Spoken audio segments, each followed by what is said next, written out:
that the textbook is about is, but it is important.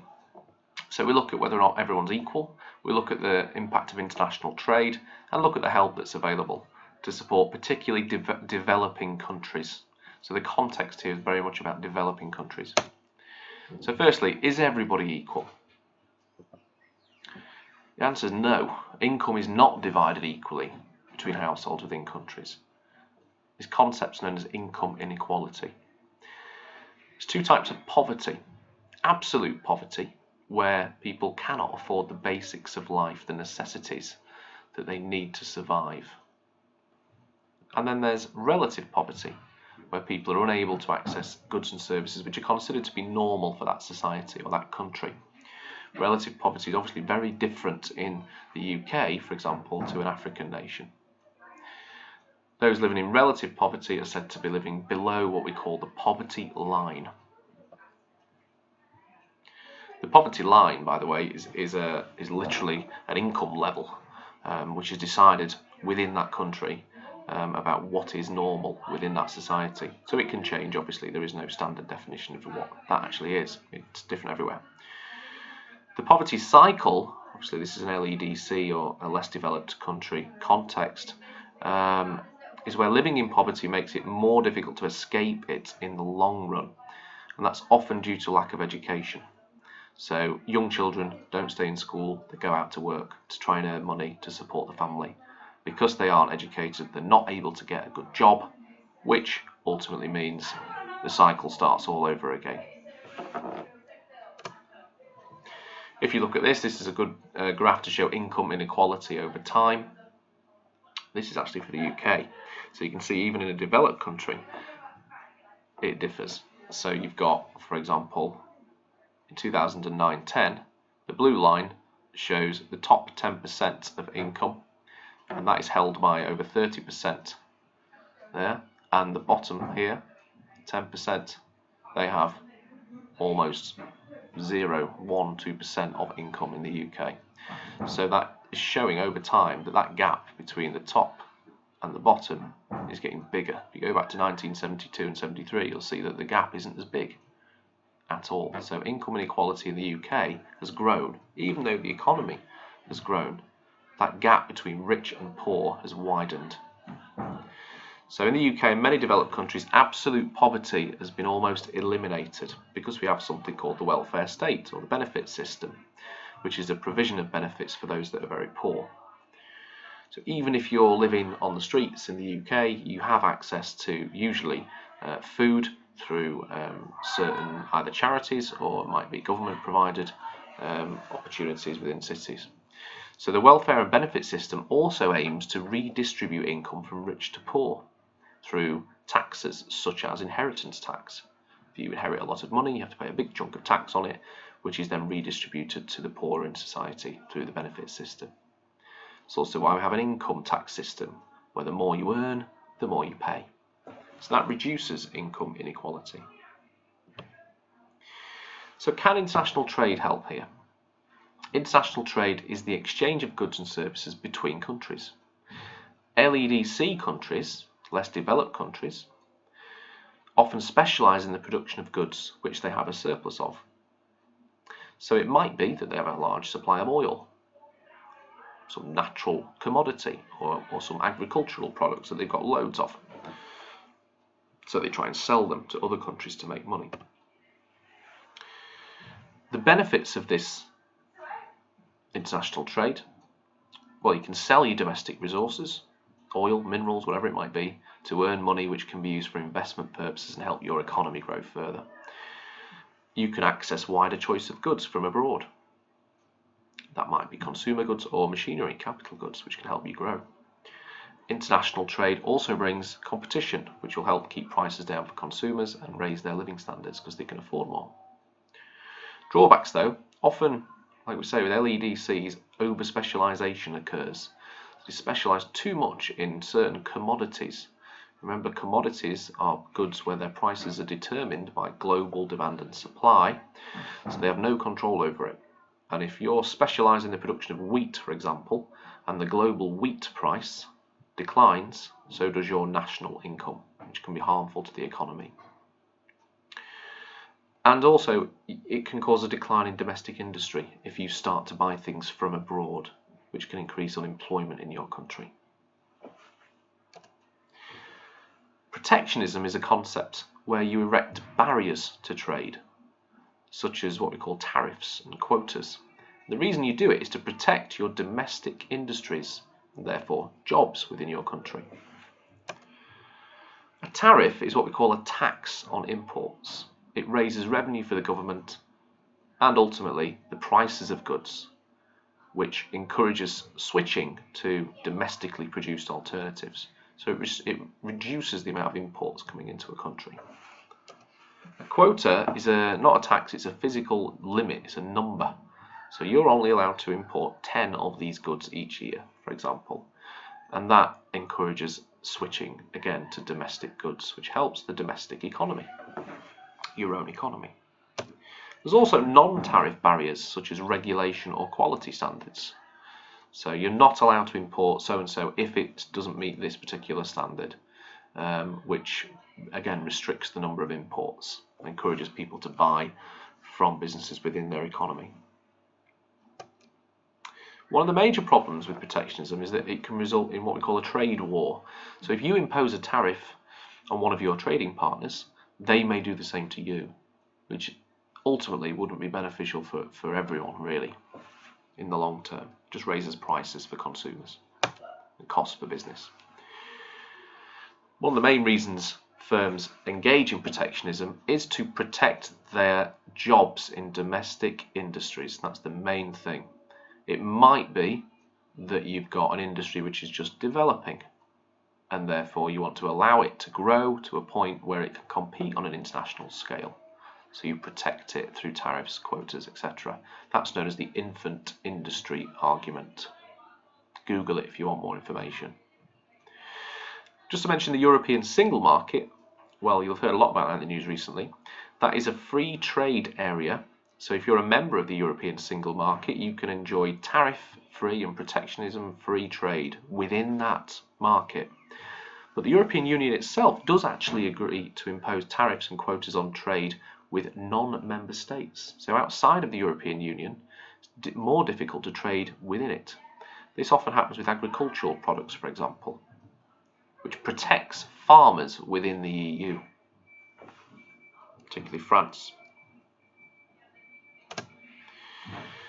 Okay, multinational companies and less developed economies. Often multinational companies such as Shell, Walmart, for example here, they're based in one country, but they can manufacture and sell in a variety of other nations. This brings benefits and drawbacks to less developed countries. So Nigeria, for example, Shell operate in Nigeria to source oil. Benefits of that might be that the multinational company invests very heavily in infrastructure, which can help future growth, roads, railways, etc. Here they might create jobs for the local community, increases incomes, standard of living, and therefore development of that country. They might generate tax revenue for the government if they're earning lots of profits in these countries, which can then be used to reinvest back into the economy, improving education and healthcare, for example. The drawbacks, though, is often that Walmart or Shell might make a lot of money abroad, but then they send it back home. So it isn't then spent within the less developed economy to benefit it. A lot of the jobs that they create are usually very low skilled and low paid.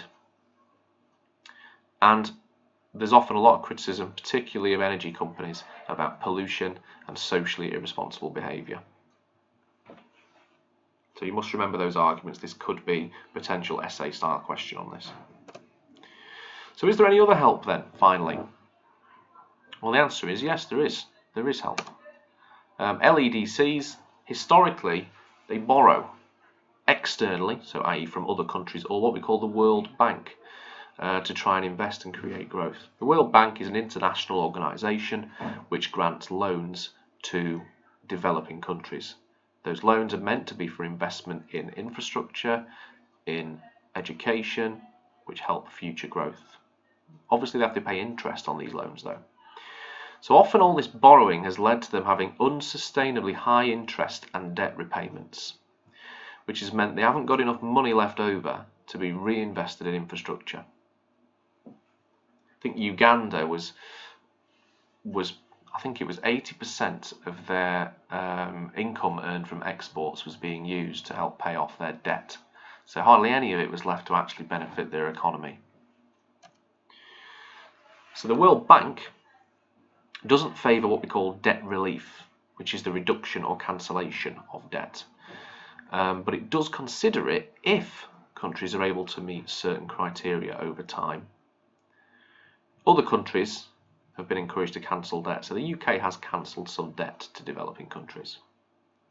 The problem with the World Bank approach is that the criteria that they often set include the government being more responsible with its spending and taxation, which can often actually reduce economic growth in their economies, which is not popular obviously in the LEDCs.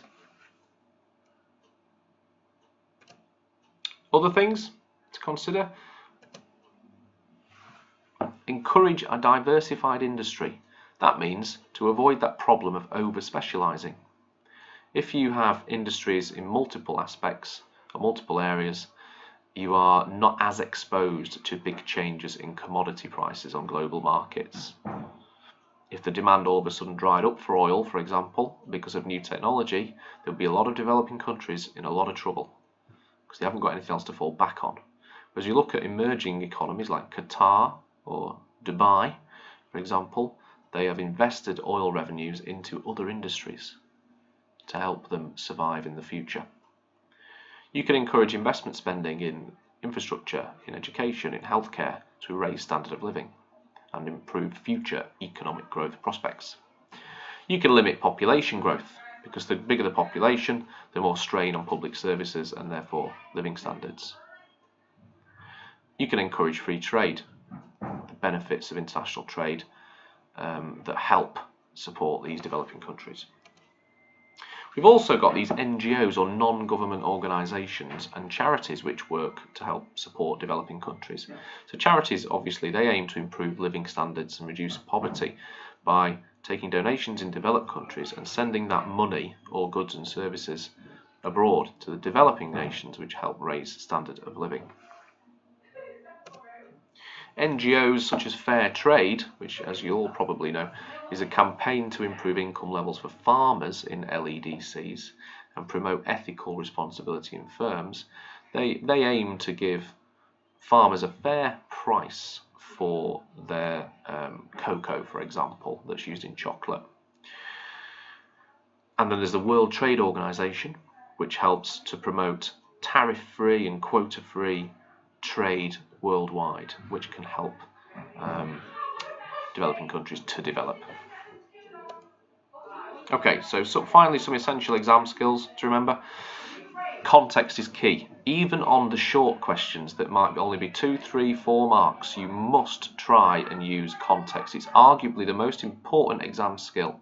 If you can do that, it can help add weight to your judgments at the end, and it makes your argument stronger. Without context, you are not looking at anything more than a C grade on this paper. You're just not going to get anywhere near it. It is so important. Read the case studies carefully, use your common sense, think about the market you're dealing with, the scenarios, the product, the type of good that you're dealing with. Use that case material, manipulate data, look at numbers, look for trends in data to help inform your analysis and evaluation. It's really key. Balance for and against a point. Okay, so e.g. taxation might increase costs, therefore prices, which may lower demand. However, this may not be the case if demand is price insensitive. So it's a for and against an individual point. It is not yes, tax is good, yes, subsidy is good, depending on what the options are. You've got to be for and against an individual point. If that doesn't exist, again, your answer is not going to be considered anything more than, say, a C grade. Analysis. Get those connectives in. It's in the mark scheme quite clearly. They're looking for you to use 2 to 3 connective phrases. this means that, this leads to, as a consequence, therefore, because, as a result of. That's how you demonstrate that skill of analysis, to explain things fully. Always read your answer back and think, have I introduced enough of that? Have I actually explained that fully? Is there something else I could say? Is there another effect of this? Your judgment, so overall, on balance, so and so, answer the question that's set. Provide a clear judgment. And a good way of forming a strong judgment is to use context in there. So particularly for a business like so-and-so, or particularly in this market with this much competition, that makes your judgment super strong, not just simple. And the however it may depend on concept, again, this is in mark schemes. You might want to use that in your judgment, and the examiner will be looking for you to use it, so use it when you can. Remember, time is key. Don't write too much. Make it clear, clear paragraphs in terms of argument for, argument against, conclusion, and I'm sure you'll do absolutely fine.